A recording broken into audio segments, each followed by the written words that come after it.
Have you given Satisfactory a try before, but you didn't really enjoy it? Maybe you got frustrated, but you're thinking about giving this game a second try? Well, this video is for you. I played Satisfactory in early access, and while I kind of enjoyed it, there was a lot of things that frustrated me, and I ended up quitting the game. And I retried the game in the 1.0 release, and I had a lot of fun with it. I got to the end game, and I learned a lot of things that I think would be helpful for a lot of people that want to give this game a second try. And so I'm going to try to keep this video as spoiler-free as possible and give you as many ideas as I've kind of learned that will help you to maybe enjoy this game on a second go around. So the first thing is the hover pack. The hover pack is such a huge thing that unfortunately is unlocked late in the game in tier 7. And what it allows you to do is kind of hover over your factory, and it makes building things so much easier. While the first person in Satisfactory is very immersive, it can be really a pain to just try to build things at scale. And so the hover pack allows you to kind of hover over your base, hover over your factory, and build things easily. And so if you're open to it, I would suggest maybe trying to unlock the hover pack as early as possible, or use console commands to unlock it from the very beginning.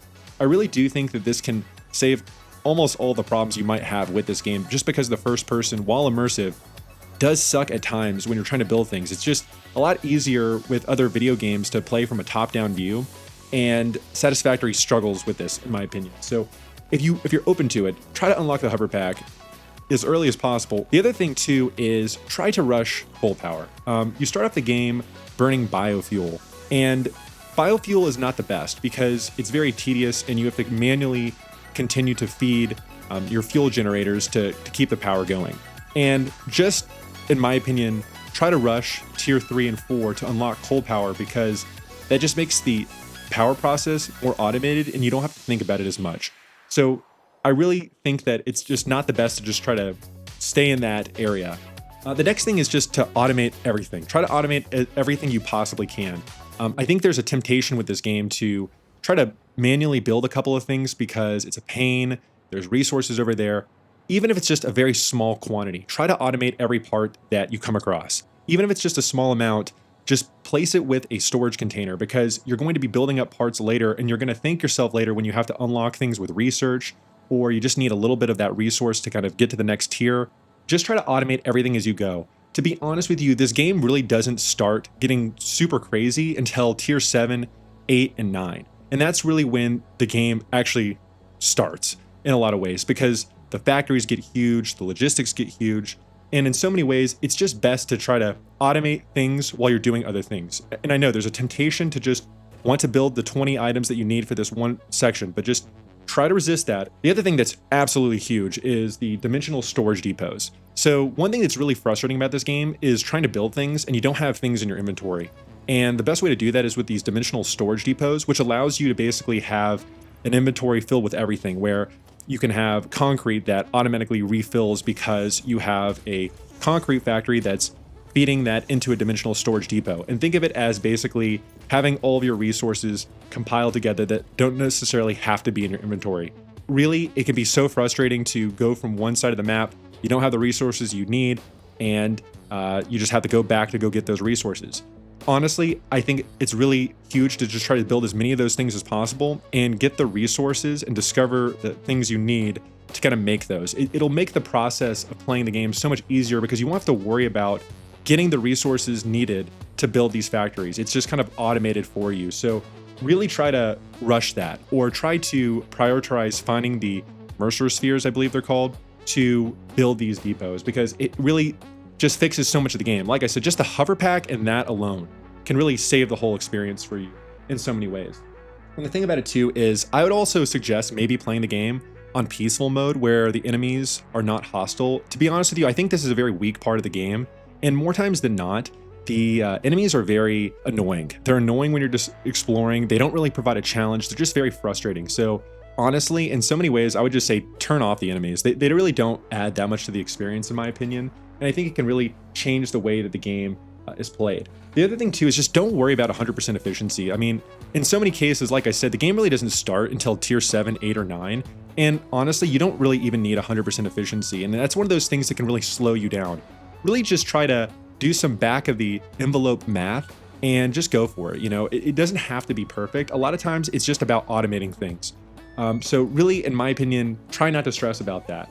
The other thing too is there's a couple of alternative recipes that you can get that are really essential. And honestly, if there's one that I would suggest, it's the alternative screw recipe, because it makes all the parts with screws so much easier. So honestly, try to get some of the alternative recipes, but essentially the screw one is the most important in my opinion. It can really help you a ton, and you find those by finding recipes and hard drives out while you're exploring. So really try to do that as fast as you can, because it really can save you a lot of time and a lot of headache. The other thing too is there's this idea behind the manifold lane versus the load balancer. And I think that when you're playing this game, you really kind of lean towards a load balancer approach for most people.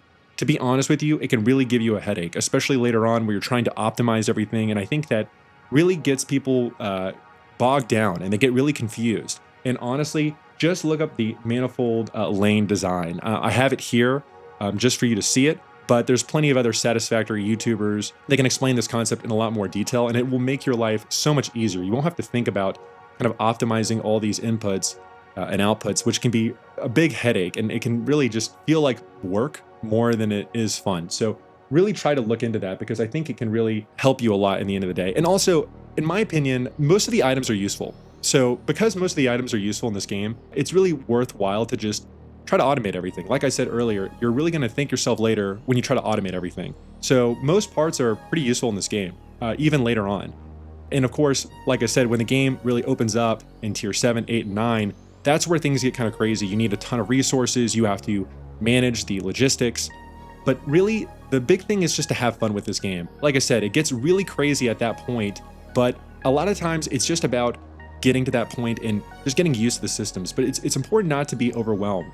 I think for some people, they really wait to design their factory, but what ends up happening is they go through all these tiers, which take a while, and they're really just not having fun. And I think that an important part of this is just to have fun and make some pretty factories if you want. You don't have to be at the end game to do that, because honestly, it can take you hours and hours to even get to that point.